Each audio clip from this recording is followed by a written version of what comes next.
Well, I want to talk about gluten intolerance today. It was even on one of the network TVs. They had a whole big thing on gluten, and all the movie stars and athletes were affected by it.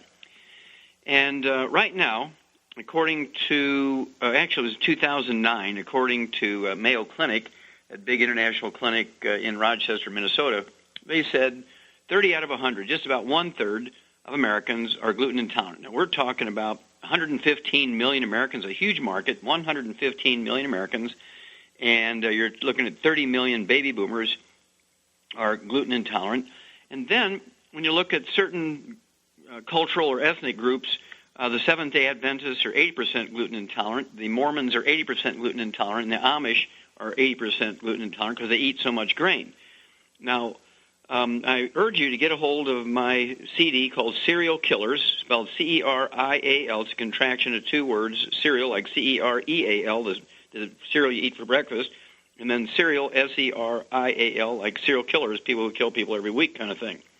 So once you get a hold of that CD, Serial Killers, once you get a hold of the book Hell's Kitchen, and that'll give you a lot of references, it'll give you a lot of information we just don't have time for in this monologue.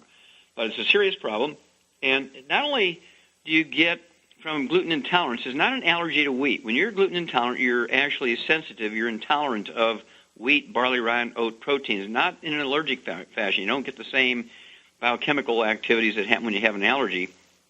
It's kind of like more like a contact dermatitis when you roll around naked in a patch of poison ivy. You're not allergic to poison ivy, but you sure are going to be intolerant of it.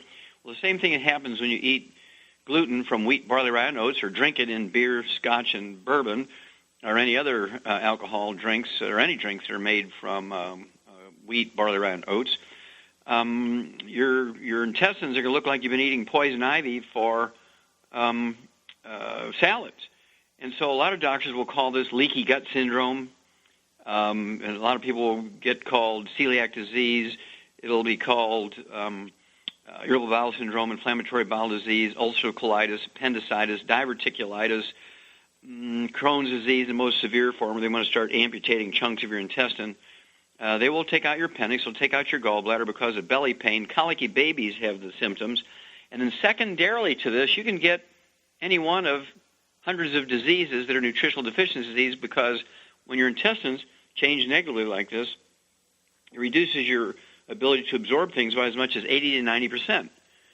And you get all these diseases. You might have 25, 30, 40, 50 diseases, all caused by malabsorption of nutrients. Of course, the doctors say, well, you have an autoimmune disease, your body's attacking itself. You have a genetic disease, which is passed on from generation to generation. Of course, gluten intolerance is passed on through women, not through men. It's not a genetic thing. So men don't contribute to passing it on, but they can get it from their mother, either through cord blood or through breast milk. Same way with girls.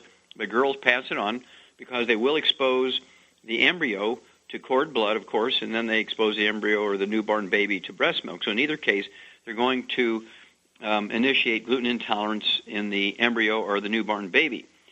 So this is something you have to be aware of. So some of the more common symptoms that people get or diseases they get when in the earliest stages of gluten intolerance, we're talking things like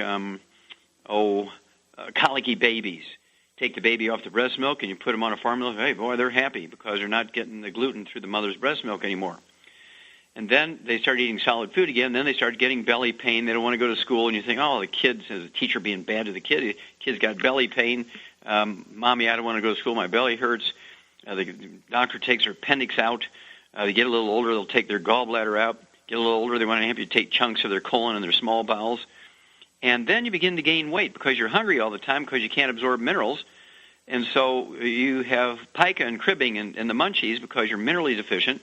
And so you start eating more and more and more, and you can't absorb sugar and calories.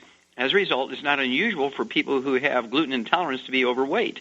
It's not always, just like always people who are overweight don't get diabetes. Just because you have a gluten intolerance and a malabsorption problem doesn't mean you're necessarily going to get overweight or stay thin. So it could be 50-50. You may have some people in your family who are overweight and some who are very thin, and they all have gluten intolerance. Then asthma is a very common result of gluten intolerance because the large fatty particles, things like essential fatty acids and cholesterol that are necessary to make the prostaglandins to keep your bronchi open, these things cannot be absorbed. and you can't manufacture the prostaglandins properly without the omega-3s, 6s, and 9s, the proper ratios. As a result, you get a high rate of asthma in people who are maybe chronic bronchitis or chronic colds or susceptibility to pneumonia every winter, because during the wintertime you're eating more, waffles and pancakes and toast and oatmeal and that kind of stuff during the wintertime. So it tends to be worse. People say, it's the dry air during the wintertime. No. You're going to get skin problems, eczema, dermatitis, psoriasis, rosacea on your face, very typical of alcohol drinkers. They get rosacea on the face. And there's an ad where this guy with rosacea all over his face, he was kind of a chunky, geeky kind of guy, really maybe 50 pounds overweight, being kissed and loved all over by this beautiful drop-dead poster girl, cover girl, and she's just loving this guy, and he's just covered in rosacea all over his face because he's got a gluten intolerance. Now, they don't know that. They just think he's a geeky guy with rosacea. We currently live in a society full of stress. We don't engage socially because we are mentally exhausted, and we can't control our appetites because we're stressed. This isn't how life is to be lived. When stress levels are increased, you want to manage your stress levels instantly because poor diets and unhealthy lifestyles can cause unstable hormones. That's why we have Synaptive. It is the first supplement that supplies immediate anti-stress nutrients for instant brain-boosting support. It is a cutting-edge, unique brain-supporting supplement delivering powerful nutrients in an immediate and extended bi-layer tablet. In order for the brain and neural system to function optimally, there are immediate and continuing demands that need to be satisfied. Synaptive delivers vitamins and minerals essential for brain and nervous system health. Revitalize your body and your mind from the inside on a cellular level. Synaptive supports enhanced cognitive activity essential nutrients known for their brain and nervous system support and protection. Deliver nutrients to your body that will help you live a long, healthy life. Feel the benefits of instant brain-boosting support. Our antioxidant blend helps keep you stimulated mentally, and the powerful, immediate, and extended release delivery of nutrients will keep you focused. Advanced brain support and neural protection to give you an advantage in an increasingly demanding world. Activate your neurons. Activate your mind. Combat stress effectively with Synaptive bi-layer release tablets. Exclusively from Youngevity.